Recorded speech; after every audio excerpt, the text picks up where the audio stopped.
Okay, it's live. Okay.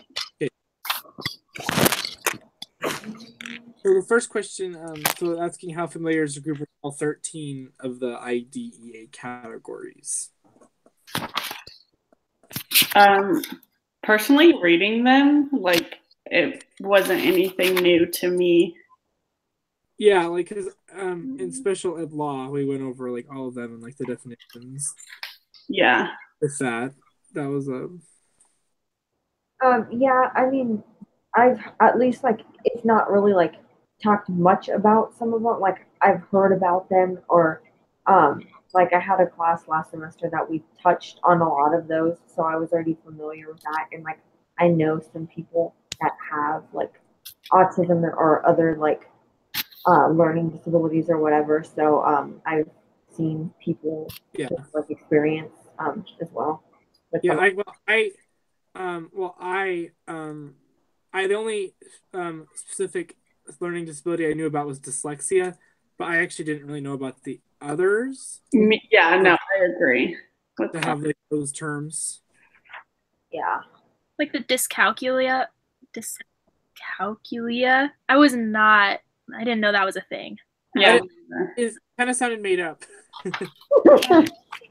I don't know. It was weird. I was like, it sounds like calculator. Like, I guess that's math, but like, I just thought it was very interesting. But yeah. I mean, I just thought they said math learning disability. I didn't know it had an actual name. Mm-hmm. Okay.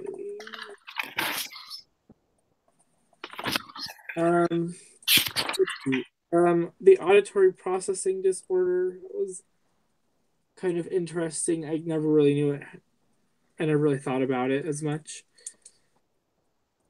in that sense. But yeah, like these 13 terms, like I said, nothing's really. I mean, I guess autism versus the learning attention issues was interesting. Yeah. Yeah. I never thought that they were. I don't know. I guess they do have some similarities that I never even really thought about.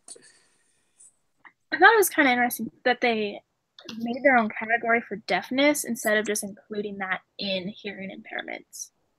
Like, that kind of, I don't know, that was odd for me. Yeah, and it was like kind of weird how like in the hearing impairment it like it wasn't covered by the deafness. So it was like almost like they are like two separate categories, but it was like they're so similar that I feel like it should combine into one.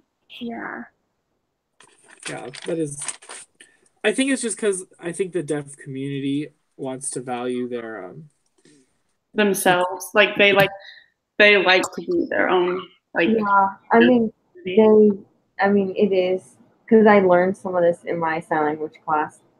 Yeah. And like they talk about like how like hearing, like calling someone that's deaf hearing impaired is like not like a term, like because that's like a negative term, whereas like they like to be called just like deaf. And I think also, I guess to distinguish like the two categories is like I guess like for someone that may have like hearing loss or whatever. I don't really with that, but I mean, yeah. Yeah, because like deaf is like they say, like with person first language, they actually say that deaf isn't a part of that because it's like a community and they don't really see it as a disability.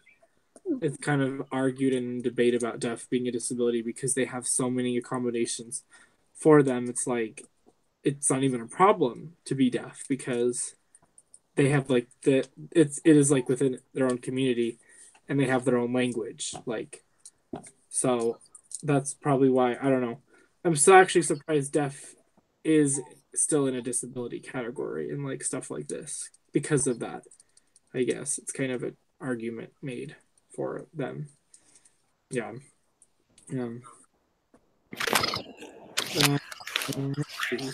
anything I noticed, I thought ADHD. I didn't know there were 3 types of ADHD. I don't really, I don't really know that much about it except for I just hear like overdiagnosis of children being. Yeah. I don't know. It's weird. I mean, some say that it's like just being a kid, which I don't know. It's weird. I feel like that's a really hard one to diagnose just because Yeah. like they are being kids. Yeah, because like kids are hyperactive and crazy. You've never worked with and inattentive and impulsive. So like, what is that? What is that like cutoff where you know that they have truly the ADHD disability Mm-hmm. and not just being a typical kid? I feel like it's still kind of it's such a gray area. It's like emotional behavioral disorder. Mm. You know, like in special education, that's such a gray area topic. I think ADHD kind of falls in that. It's like, is your child ADHD or not? I don't know what. Like there must be like a ton of tests. Right. Yeah, I feel like there's a lot, like a big process for that, or like just diagnosing a child with anything because it significantly impacts them, and like you don't want to put them through those hours of tests and put like the family and parents like through stuff that they don't need to. So I feel like that lengthy tests are necessary, although it may not be like the most like fun thing, especially like for the child to do, but I think it's necessary. Mm-hmm. Yeah, because there is that diagnosis, and I don't know whether or not people say it's growing. They say the same thing with autism, whether or not it's growing or we're just realizing it. Mm-hmm. Like there was always the same amount, but they just did things differently with them back then. I don't know. It's like, is it growing or are we just noticing it? Yeah. It's kind of like it's hard to determine. Yeah, and I mean, who knows? It may be a combination of both things, but I definitely feel that like people are like paying attention more to it or like trying to like help their students or children with these things. Whereas like I guess prior they didn't really know like what to do or like what support were there for children with these things. Yeah. Yeah, it's very curious. But I guess we just keep doing what we're doing and try and create that awareness and diagnosis and just kind of accommodate to it best we can. No matter what statistics say and stuff, like it is what it is in front of us and we have to deal with it and help out to the best of our abilities. Mm-hmm. So it doesn't matter whether or not autism is actually on the increasing or ADHD is. What matters is like it's here, and we gotta. I can't think. We gotta knock it down, or not knock it down, but we gotta, accommodate. Like I said. So I think if anyone has any other comments about the 13 IDEA categories. Anything that stood out really that you didn't already know? I mean, it was a pretty blanket, basic thing. I mean, the examples were nice, but I mean, so we can move on to the accommodations versus modifications. Mm-hmm. Now that one I already knew. Yeah. Yeah. A lot of this, I feel like we learned like in the 250 class and like all that. Like I've read about these before, so it wasn't like super new. Yeah, because I've taken like 4 classes that have talked about it before, like the differences and stuff. Which I mean, it's good to like reread them because obviously that's what we're gonna be like using a lot and trying to figure out and stuff. So like it's good to reread it, but it is the same thing. Yeah, because I mean, I liked how they mentioned the debate with modifications, like whether or not modifications are actually a good thing or not. Mm-hmm. We talked about that in my other class about he's like modifications like are not good or like you should really never try and modify a test unless you absolutely have to. That's kind of what he said. Yeah. I like how they said like recommend the accommodations before you use the modifications because like modifications just change a lot within the students like learning. So like it's hard for them to be on the same track or even try to get on the same track if they're only taking half the test that the same kids are with like the shorter papers or like the graded like different standards for grading. Like it affects them more too than anything. I feel like in the long run, they're just not gonna. In the long run, they're not gonna be able to meet the same standards, and they're just. It's not beneficial.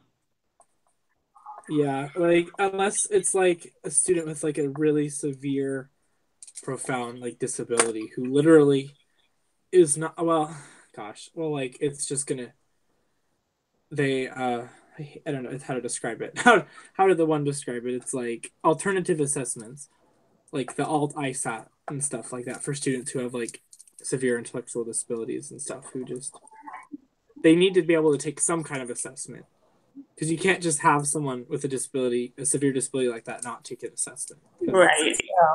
Like, what are they in school for? They have to have some sort of way.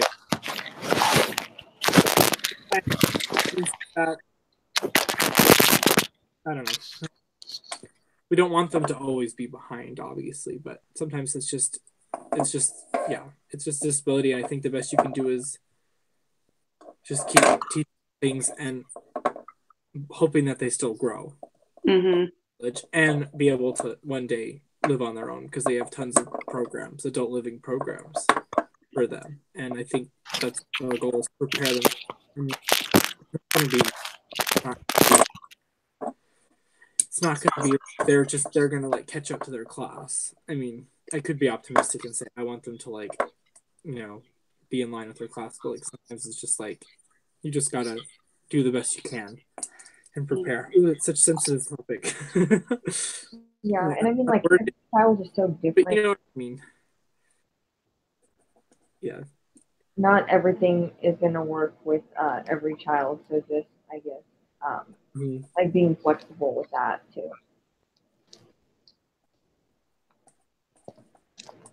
I think the best accommodation that could probably be used is like for tests. I like when I have a classroom, I like using the time sections over several days to take the test. I think that's the best accommodation because then they're still being able to complete the full test, but it's like kind of at their pace within like a few days.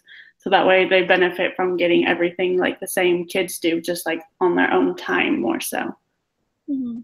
Yeah, I think that's what the reading mentioned that, and I like that. I like just separate out because it is the same test. They just don't feel so. Because sometimes if you've seen like a long test, you're like, oh, and then like how long the test is kind of overwhelms you, and then you don't do as well. Mm-hmm. Like sitting there for like 2 hours taking. I don't even like that. And I'm 20. Like yeah, literally. Like I wouldn't mind a separated test sometimes, but I think that's important. I also like maybe giving them like 15 more minutes. That's fine. Yeah. Yeah. I think the time section for the accommodations is probably one of the most important for me anyways, because like you said, people like students with disabilities, regardless of what it is, like time is a big factor for everybody. Like even me, like sometimes I struggle with time on tests. So like, I feel like giving them more time and like the specific time of the day or like the more sections over several days, like I think that is like really, really beneficial. And that's something I'm going to use for sure. Yeah. And if they get like distracted in a classroom, there's so many distractions, maybe they could be in like a quiet room thing to take it. Because I think that's totally fine. Because it doesn't change the test. It just kind of changes like how they're taking it. Yeah, definitely. Probably makes them learn better and score better. Yeah, like you said, there's no distractions, especially for like students with ADHD that get off task super easy, you know. And also for them, like separating the test, like splitting it into sections, like they do this section each day for their focus level, and then they can do it again. Their focus level, or take like a break or something, you know. Yeah. So I think accommodations. Yeah. Another thing that I like that was mentioned was like having the option of like if students need the test to be read out loud to them, because some students may not be able to like process what they're reading on the test, and they may know the material, but once they read it, like they can't express that through the test because for whatever reason they can't process um, what they have read. But if you like kind of like either read it out to them and then have them respond to you and tell you what the answer is, or like kind of just talk about kind of like the topics or whatever, and just kind of ask questions based off that to see what they actually know about it. I think that would be helpful for some students as well. That's a good point. Yeah, I like that. Yeah, that kind of just moves on to the next question. Oh, Wait, what? I didn't realize. Sorry. Go ahead. Oh, well, like the next question is assistive technology considered an accommodation or a modification, or both? I guess. I mean, I would feel like it'd be more of a modification than an accommodation. Or I mean, I reverse that, an accommodation more than a modification. Yeah, I mean, it's hard to say. I guess it depends on the technology. I don't know. I just don't feel like there's a lot of technology that like really takes it away from their learning, just because like, I don't know, technology is like audio recordings, and so it's like that's not really changing the material for them. And like, well, some say calculator is assistive tech, technically. That's true. Because if you use the assistive tech the wrong way, it could be a modification and change everything.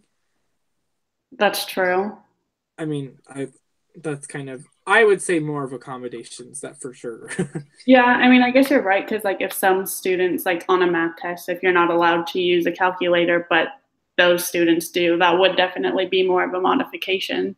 Well, yeah, because if it's an adding test, no one would give a calculator to an adding test, but I mean, like, if it happens, like, that would be a modification, because they don't even have to add, they just have to plug in the numbers. Right. Like a test where it's like really hard multiplication or like really hard problems and they need a calculator to do some things, or like, or like a graphing calculator or something. I don't know, but that's not an assistive tech. I don't know. Never mind. Calculators are weird. I don't know. I didn't. At the same time, too, with calculators, they have to know the process of what they're doing to be able to utilize that calculator. So at the same time, it's not really modifying if they have to know the process before they can use it. Mm-hmm. That's true. Yeah. Yeah, that definitely in some senses it can be a good accommodation. Mm-hmm. I'd say, yeah. Like, yeah, I would definitely say more accommodation than modification. For sure. Yeah, I would say a majority of it, at least from the examples I found, they were mainly just like audio, or like you get typed note, or I don't like audio recordings. Yeah, bigger worksheets, like so speaks to you, or larger font, or like you can see it on the computer, stuff like that. It's still the same stuff. It's just help with technology. It's like our lessons. It's like the interactive whiteboard, you're doing the same thing. You're just having technology help you out, accommodate you a little because it's more convenient. Yeah. Yeah. Okay. Well, if we want to talk about anything else about that, I think, pretty much good. Like, we all know accommodation, modification. It's going to be, it was a review. It's going to be kind of, we're going to hear it a lot, and it's very good that we hear it a lot because we need to know the difference. Mm-hmm. Like, super important, especially in special education. So, yeah. I guess we can each share out some of the 3 examples of assistive technology. Who wants to go first? I will. Okay. So mine are pretty like generic, but so I did screen readers as one of mine, which is where like the blind or the visually impaired people can read content on the screen, like the computer screen. So it like pretty much says it out loud for them while they're like pressing the keyboard, so that way they can hear what they're doing and where they're like trying to go. Talking calculators was one of mine, so that way like for the blind, they could hear like what they're typing on the calculator, so it like talks to them. An FM system for like the classroom, so that way students can hear the teacher clearly regardless of where they're sitting. And I did 4 just because like they're just all kind of simple, but it's Zoom text, where like you zoom, it's like zoomed in pretty much on the computer, so for those who have trouble seeing things, can see every word clearly on the computer. I mean, pretty simple, but those were the 4 little ones that I could find. That's good. I'll go next just because. Well, you took my talking calculators one, but I found like 5 more just in case one of you said one of them. Yeah.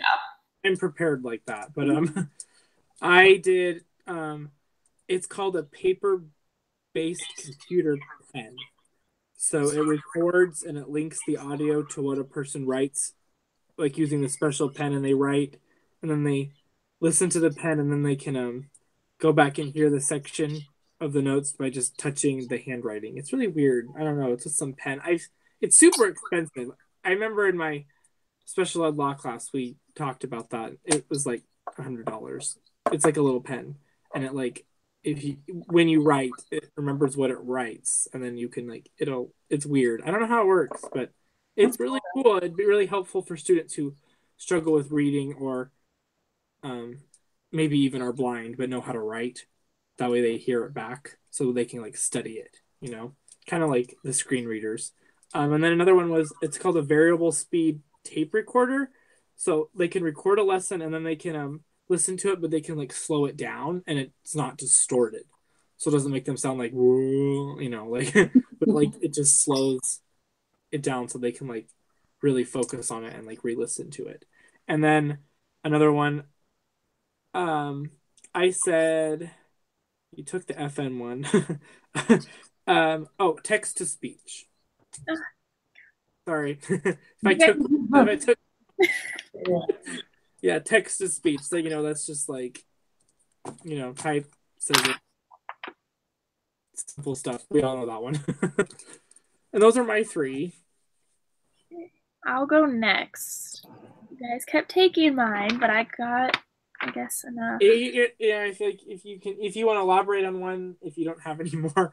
Yeah. I think that'll be fun. I think I can make this work. So I did timers was one. You can use like an hourglass timer. It'll help students who struggle with like pacing while they're doing like assignments, or kind of like if they don't know when to transition into like the next activity, kind of helps as a visual aid to show time. And then reading guides, which are those like little yellow tapes that they can put over papers, like when they're trying to read like a book, so it'll like hide the rest of the page, so it's not such a distraction for like ADHD kids who can't focus when they read. It minimizes what they see on their page. And then can't use FM listening. They use seat cushions. That was another one I saw that'll help with hyperactive kids.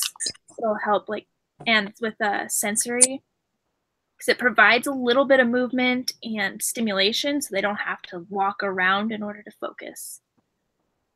Okay. Well, yeah, I like that. Even they're so simple yet so useful. That's what I like about it. Okay.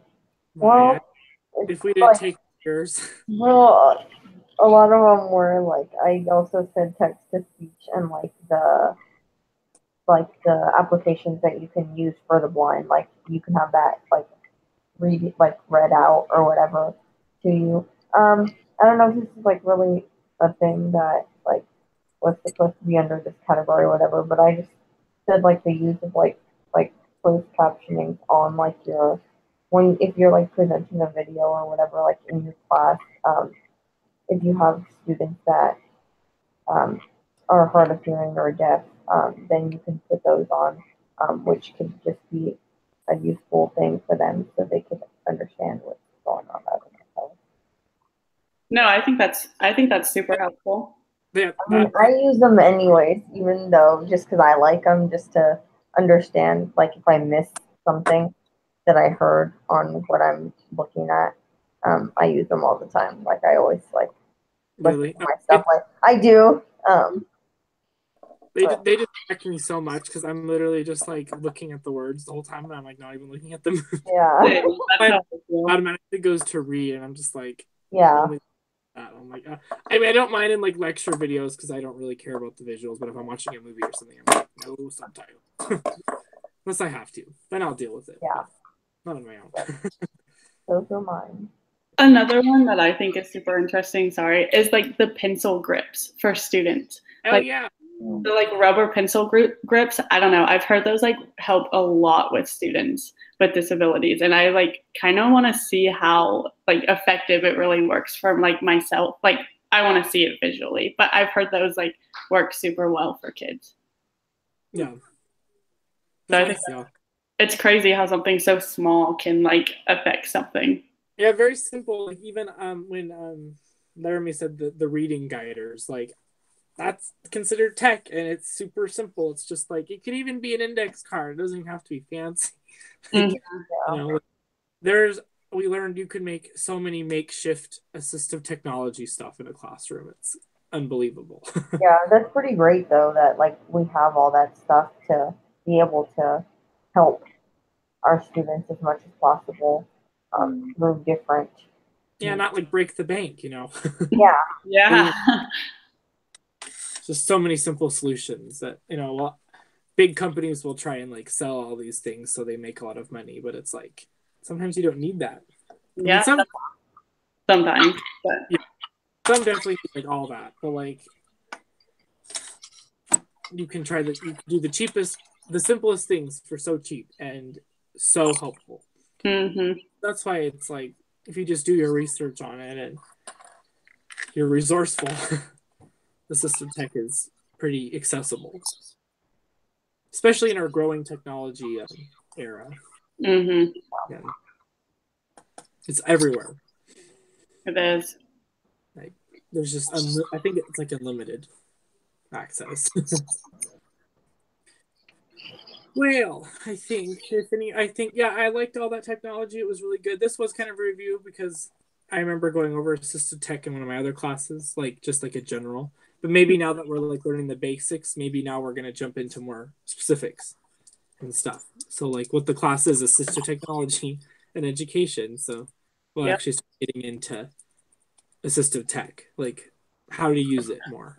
Because like we know what it is, but it's like how really do you use it or like set it up. So I'm hoping that we're gonna learn that soon. I guess we'll see. Okay, so I'm the note taker. I'm probably just gonna do it tonight because it is due tomorrow at midnight, and I have no time tomorrow to do it, so I'm gonna do it like after this. So whoever started it, just make sure to paste that link. Yeah. In the part. I think that's Maya. Okay, and then next week, let's try for Laramie, you work next Tuesday, don't you? Yeah, I could. Thursday would work again because I don't work that night. Okay, yeah, we can try. Yeah, it's just sometimes it is more stressful because it's like due. The day. Yeah. But I mean, I'm the note taker tonight, so that hard part for me will be done. And then next week I'm the note taker, so it's kind of on me. So that's we'll figure it out. Okay, yeah, whatever works better. I mean, either Thursday, night I'm available. So yeah, Thursday will work for me. Same. So anyway, I'll see you guys next week. Okay. Yeah. Bye. Bye. Bye.